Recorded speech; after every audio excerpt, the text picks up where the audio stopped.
먼저 안내 말씀드립니다.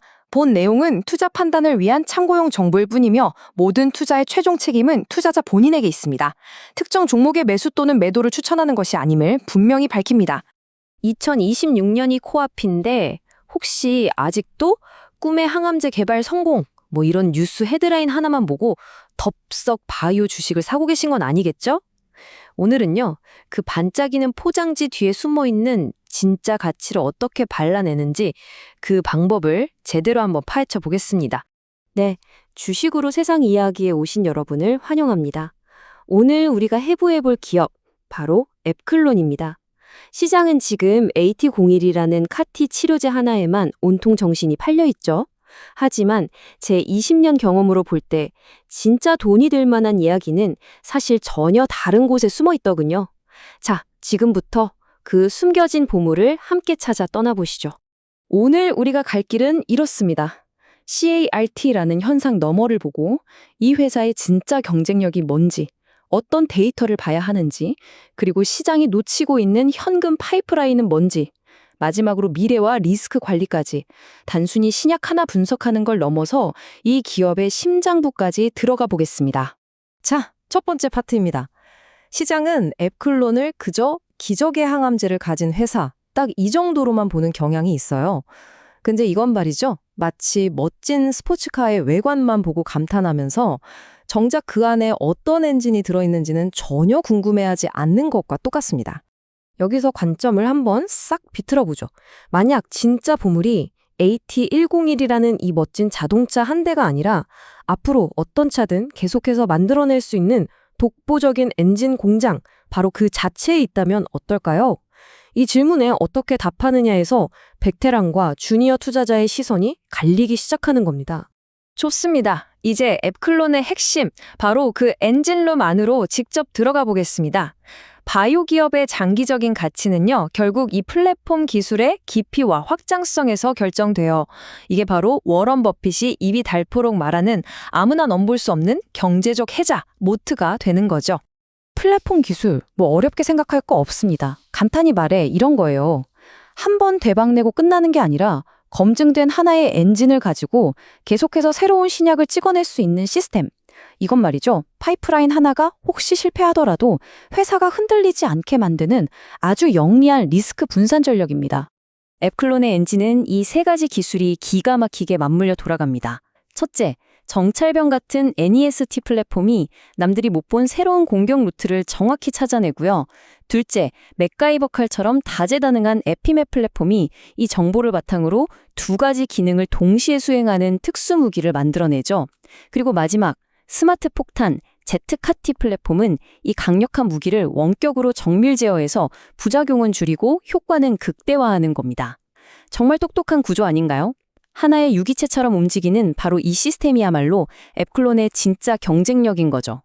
자, 그럼 이 강력한 엔진이 만들어낸 첫 번째 결과물 AT101의 성능을 한번 뜯어보죠. 대부분의 주니어 애널리스트들은 그냥 완전 관해율이라는 헤드라인 숫자만 보고 와 하고 흥분하는데 진짜 중요한 데이터는 그 옆에 조용히 숨어 있습니다. 자, 이 데이터표를 한번 보시죠. 편집자님, 지금 2년 무재발 생존율, 행 전체랑요, 에이티로일의 중증 CRS 발생률 셀을 동시에 좀 밝게 강조해 주시겠어요? 네, 바로 여기입니다. 진짜 이야기는 여기에 있어요. 완전 관해율 물론 높죠. 대단합니다. 그런데 보세요. 킴리아는 2년 뒤에 환자 3명 중 2명이 재발합니다. 그런데 에이티로일은 정반대예요. 3명 중 2명이 암이 없는 상태를 유지하죠. 이게 바로 약효의 지속성 차이고요. 여기에 치명적인 부작용 발생률까지 현저히 낮아지면서 이건 완전히 다른 게임이 되는 겁니다. 높은 반응률은 뉴스 헤드라인 장식하기엔 최고죠. 하지만 실제 병원에서 의사와 환자가 결국 선택하는 약은 효과가 오래가고 무엇보다 안전한 약입니다. 장기적으로 시장 점유율을 가져오는 건 결국 이 지속성과 안전성이에요. 제 20년 경험은 언제나 후자에 베팅하라고 말하더군요. 진짜 승부는 항상 여기서 갈립니다. 그리고 이 데이터의 가치를 우리 식약처도 알아본 거죠. 글로벌 혁신 제품 신속 심사, 기프트 대상으로 지정했다는 건데요. 이게 무슨 뜻이냐면 상업화까지 가는 길에 놓인 수많은 허들 중에서 아주 중요한 몇 개를 이미 통과했다는, 불확실성이 그만큼 줄었다는 아주 강력한 신호입니다. 이제 시장이 거의 쳐다보지도 않는, 하지만 이 회사의 재무 구조를 완전히 바꿔놓을 수 있는 숨겨진 보물 이야기를 해볼 시간입니다. 바로 AC011이라는 파이프라인의 이야기죠.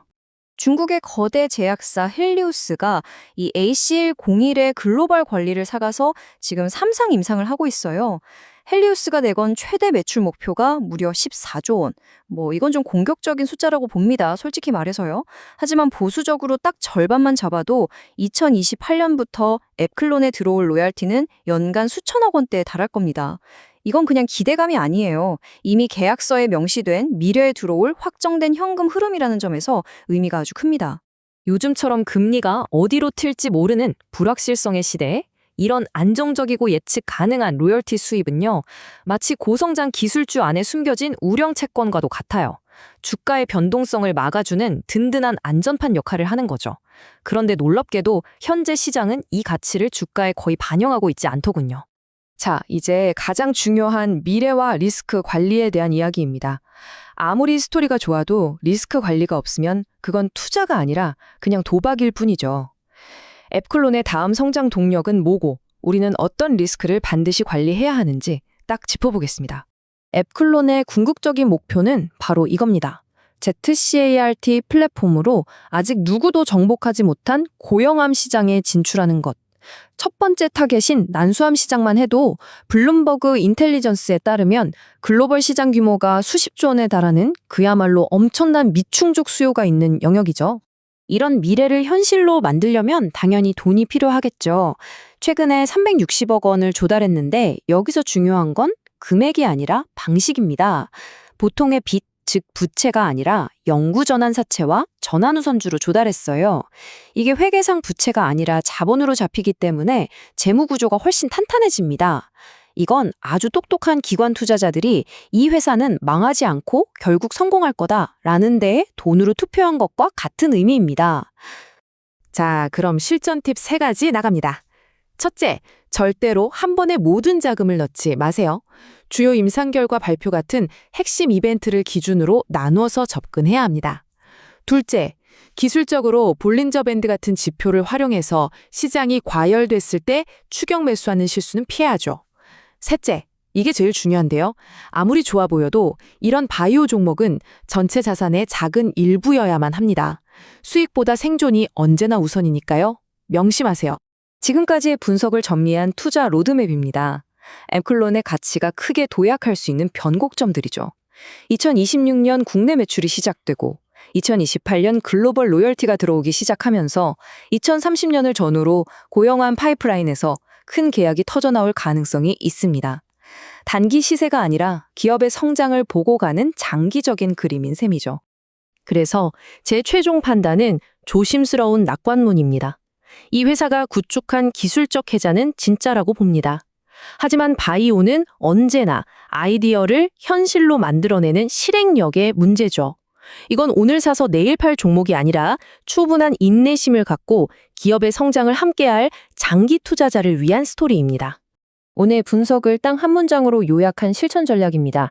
이 회사의 엔진, 즉 플랫폼의 가치를 보고 장기 투자하는 것이 맞습니다. 하지만 살 때는 단기적인 임상 리스크나 시장의 변동성을 충분히 존중해서 시장의 공포에 빠졌을 때만 분할로 담아야 한다는 뜻입니다. 항상 기억하십시오. 결국 주식시장은 미래를 정확히 예측하는 곳이 아닙니다.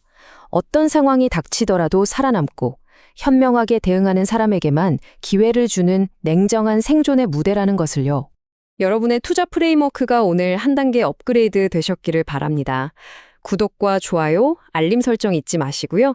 더 깊이 있는 분석으로 다시 찾아뵙겠습니다. 이상 주식으로 세상 이해하기였습니다.